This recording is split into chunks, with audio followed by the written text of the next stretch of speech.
y'all? Welcome back to the Money Grand National here series here on Fox Sports 1. We are at Portland International Raceway for a twisty, turny, crazy event.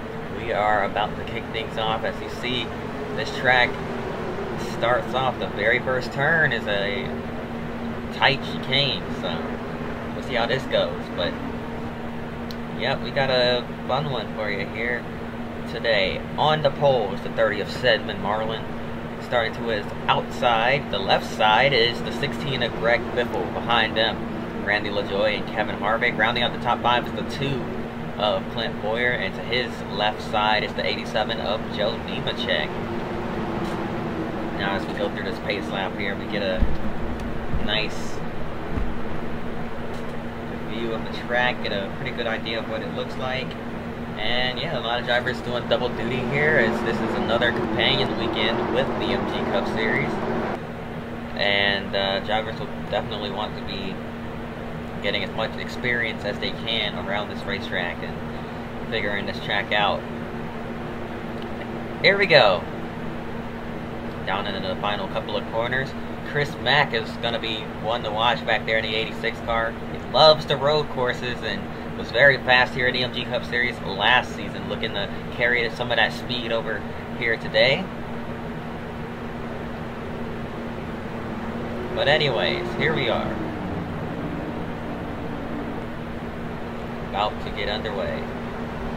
Pace car is in. We are about to begin. Stedman Marlin now in control of the field, and we're racing. Green flag in the air for Portland. And already 3 wide. Look at Chris Mack down on the very right-hand side of the track, driving it in deep. He's going to send it in there, and he's going to make it work.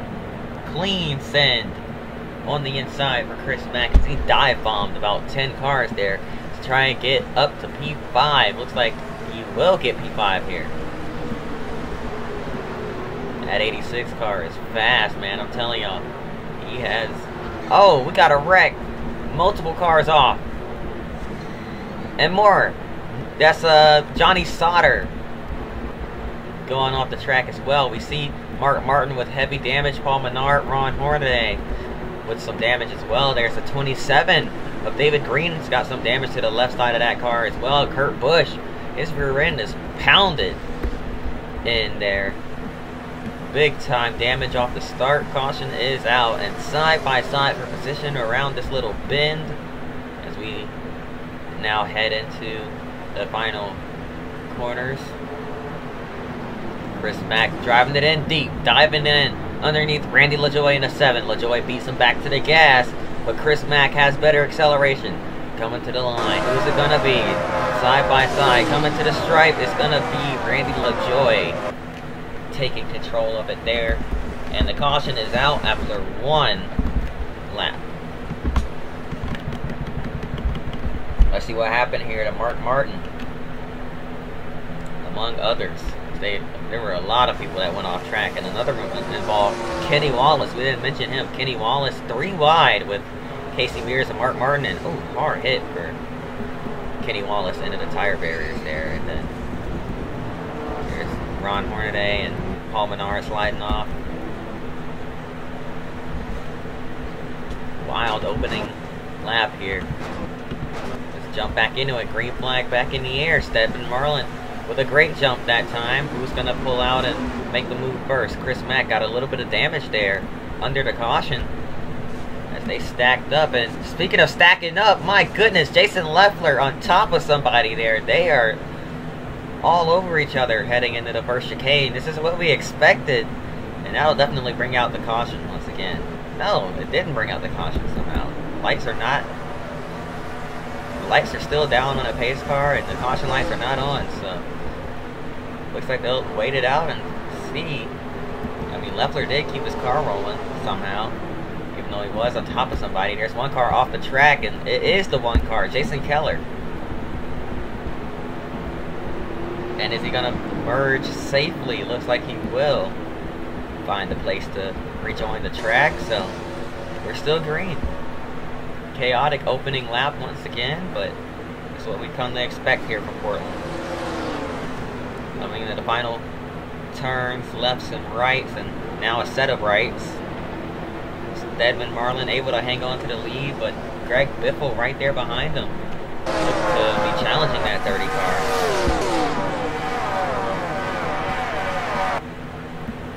Heading down the front straightaway, a bunch of cars entering pit road. Chris Mack trying to battle his way back up through the field. Looks like he's already worked his way up into the top 30.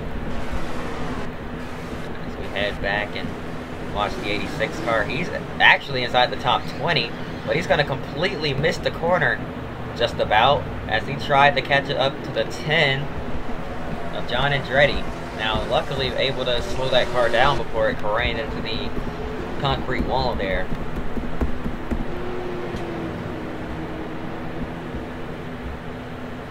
Meanwhile, out in front, Stedman Marlin starting to extend the gap once again. Looks like he's better in the first half of the track, and then once we get to the second half, Greg Whipple just reels him back in. Side by side for P3 behind him. Here comes Martin Truex Jr. to the outside of Randy LaJoie. Will he be able to squeeze him entering this left-hander? Looks like he will. LaJoie has to back out of it, but now he's going to try to squeeze the 8 car. Side by side through the final corner. 7 of LaJoie, the 8 of Truex still side by side. Looks like Truex is going to possibly have the advantage. No. LaJoie with a better exit. They're still side by side heading down into turn 1. Truex hanging onto his quarter panel though. Gonna drive it in deep heading into the first chicane here. Side by side, LaJoie tiptoeing through there. Doesn't want to run into that 8 car, and he's gonna give up the position right there. So very smart driving by the 2 of them. 1 car off the track smoking, having issues there. It's the 57 of Brian Vickers, and that will bring out the caution.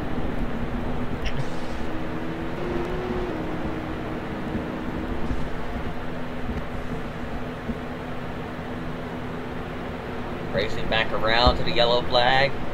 Stedman Marlin, almost said Sterling. Stedman Marlin is still your leader and has a pretty sizable lead, but that'll all change in a second here once we take the yellow flag.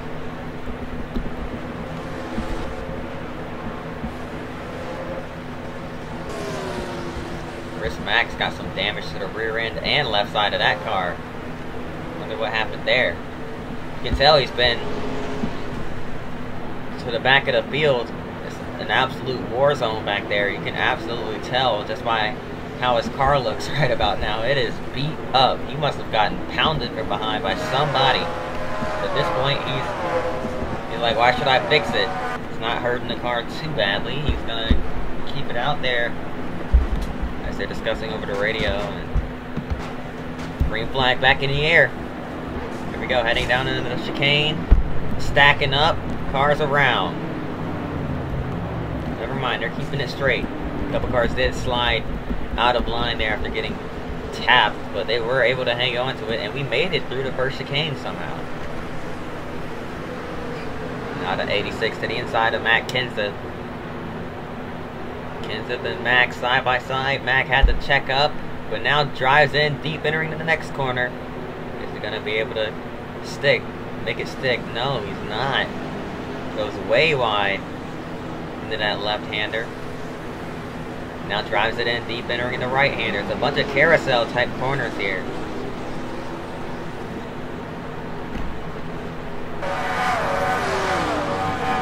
That was the turn that you would want to have a better exit on, because it's a long straightaway following it. Well, a curved straightaway, but still a straightaway. And Chris Mack drives it in very deep. Aggressive move there, makes it stick, but gets a tap from Kenseth that's going to send him off the racetrack. He rejoins safely and will possibly take the spot. He does. Great driving there by Chris Mack. What a recovery. I can't believe he recovered that. But now Chris Mack looking to set his sights on that 19 car. Chad Blunt, goes around the outside, entering the chicane there. Still side by side with that 19 car. Gonna try to pinch him, entering this right-hander. Couldn't quite. He's gonna squeeze in behind him here. And now giving Chad Blunt a shot through this right-hander. And another one, turning him sideways. But he lost a lot of momentum there as well. Oh, and now sideways. Once again, he's trying his hardest and hops the curve. Gets an awkward bounce, has to check up a little bit there. He's gonna have to regroup. Stedman Marlin, though, still your leader. We've got a challenge for second. Martin Truex Jr. all over the back bumper of Greg Biffle here.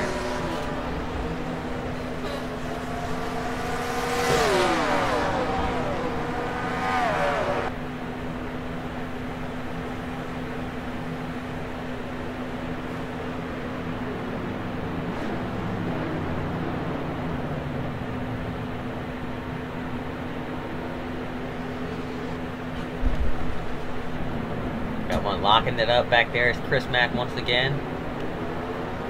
Locking the brakes, entering the corner, driving it in super deep. He's gonna want to be careful there until his tire's doing that.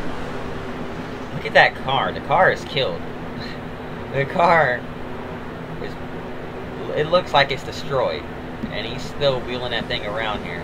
Respect to Chris Mack trying to hang on and salvage a good day. Not worried about damage on the car, he's worried about track position.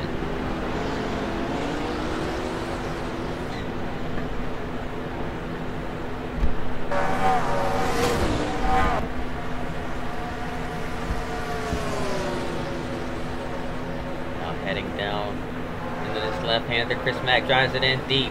Can he make it stick sideways? Unable to get it to work.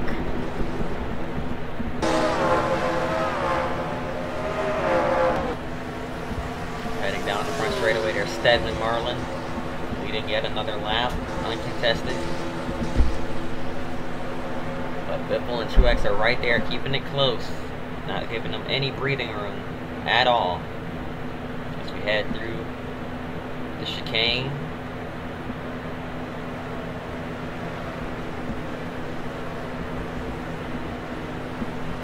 This is about that time we have to take a quick break. We'll be right back after this. Welcome back to Portland. The caution is out. And let's see what it's for.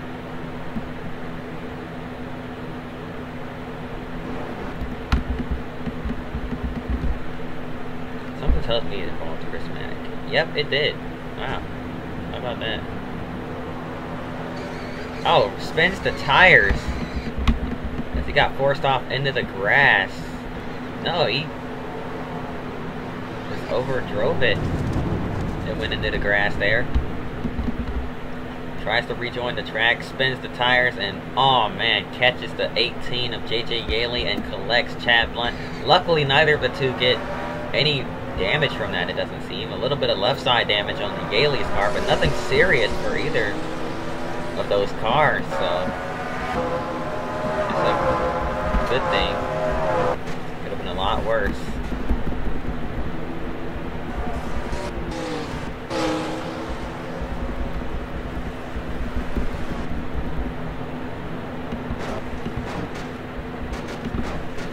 Flag back in the air. We racked them up, double file. Chris Mack, look at Chris Mack rocketing in. And they're stacking them up back there. Cars running into each other, running over each other, 4 wide. But they're making it through somehow. We are... Oh no, Kyle Busch off. Wimmer, more cars, Andretti, Kenseth. All hit hard. There goes Todd Cleaver around. He collects Kurt Busch. Chaos. Entering the series of right-handers. Man, what just happened? Meanwhile, towards the front, Biffle and Marlin side by side. Stedman and Marlin trying to hang on to the lead. Greg Biffle, though, had a great exit out of that last corner. He's going to have the preferred line coming through this left-hander. It's a single groove turn, but Stedman gonna try his best to hang on the outside. Truex way wide back there. Has to check up big time to avoid causing a wreck. One car just slammed the wall back there, and I think that was Chris Mack. It was. That car, that 86 car, buried in the tire barrier. At the stripe, it's going to be Greg Biffle leading the race back to the caution flag.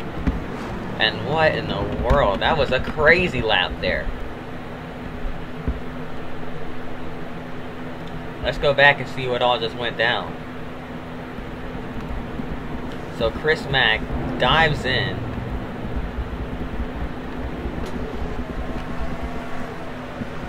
I think he locked the tires. You saw the smoke back there. Kyle Busch and Matt Kenseth just get together. They're 3 wide. Busch moving over for Hermie Sadler. They're all trying to squeeze in. This is a very narrow course as well. And they go flying off the racetrack. They get tangled together hard into the tire barriers. And then behind them, I believe the same case scenario. Whoops. But I believe it was the same thing for Scott Wimmer in the 66 car, and John Andretti, yeah. Johnny Sauter on their right side, and they all squeeze together. Nowhere for them to go, nothing they can do. And oh man, that's 4 cars out of the race right there. And then there's Todd Cleaver going around, Kurt Busch getting collected. What happened to Chris Mack? We saw him lock up the tires. It looked like his tire might have been going soft there, just a little bit. I kind of saw it. The tire looked like it was going soft, and it just doesn't turn. It doesn't turn, and oh man, that is a hard lick. Luckily, there was a tire barrier there, but that's still a hard hit for Chris Mack. So it looks like a tire failure. Maybe the tire going down. Maybe he popped the tire when or flat spotted the tire when he locked up the brakes there, and causes a hard wreck, takes him right out of the race. Greg Biffle steals the lead late in this one. Here we go. Time for another restart. Green flag back in the air. And now 5 laps to go here from Portland as well.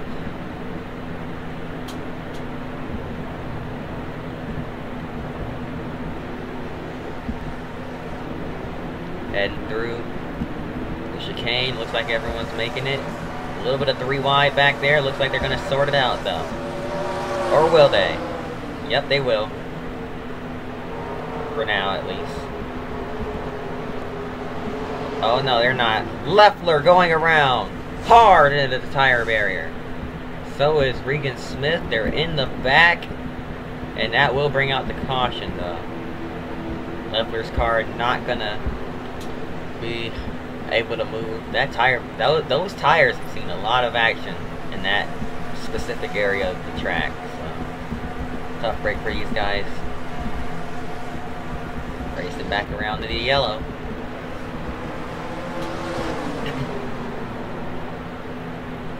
Oh man, look at the 7, Randy LaJoie, giving the business to Stedman Marlin there.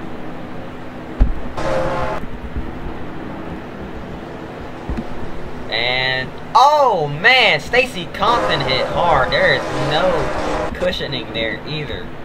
He gets turned right into that arm coat, and that is a awkward angle.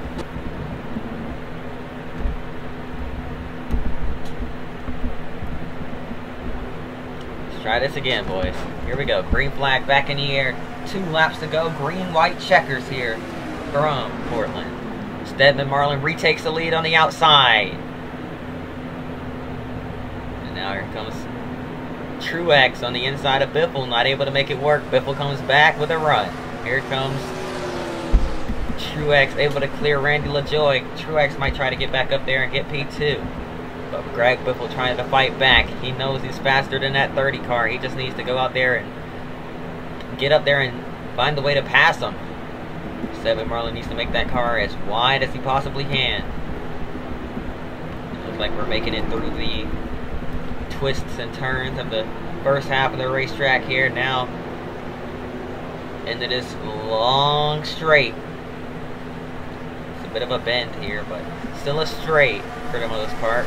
They're gonna make it through, it seems. They're starting to spread out quite a bit. Oh, look at this. Truex to the outside of Biffle. He's gonna try to pin him down as well. He's gonna squeeze that 16 car out of the final turn. Biffle trying to get the power back. Or get back to the power before the 8.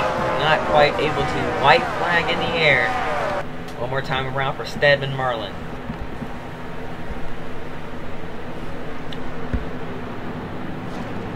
Stedman Marlin driving the Keystone Light number 30. Son of Sterling. He used to drive the Coors Light number 40 car. Now working his way through the right-handers for the final time. Here comes Truex though. Truex has a lot of speed through these corners. I'm not sure where he's getting it from, but he's just way better than this 30 car is through the corners. He's right on this bumper. Where's he gonna go?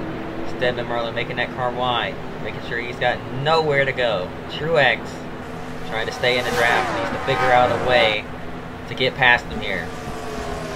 He's got a couple of turns left. He's running out of time. Into the left. Truex takes a wider entry into the right. And now another right. Will Truex look to the inside? Not able to. Out of the final turn. Stedman Marlin and Truex neck and neck, but it's going to be Stedman Marlin hanging on to win from Portland. Oh my goodness, what a battle. And it looks like everyone made it back around. Kurt Busch with some sort of an issue late on the last lap, pulls it into pit road, and it doesn't look like he'll be able to finish this race, but man, what a battle. Truex needed maybe one more lap. He could have gotten a win there, but that's gonna do it. Hope y'all enjoyed it. If you did, like, button, subscribe. See y'all next time. Until then, peace.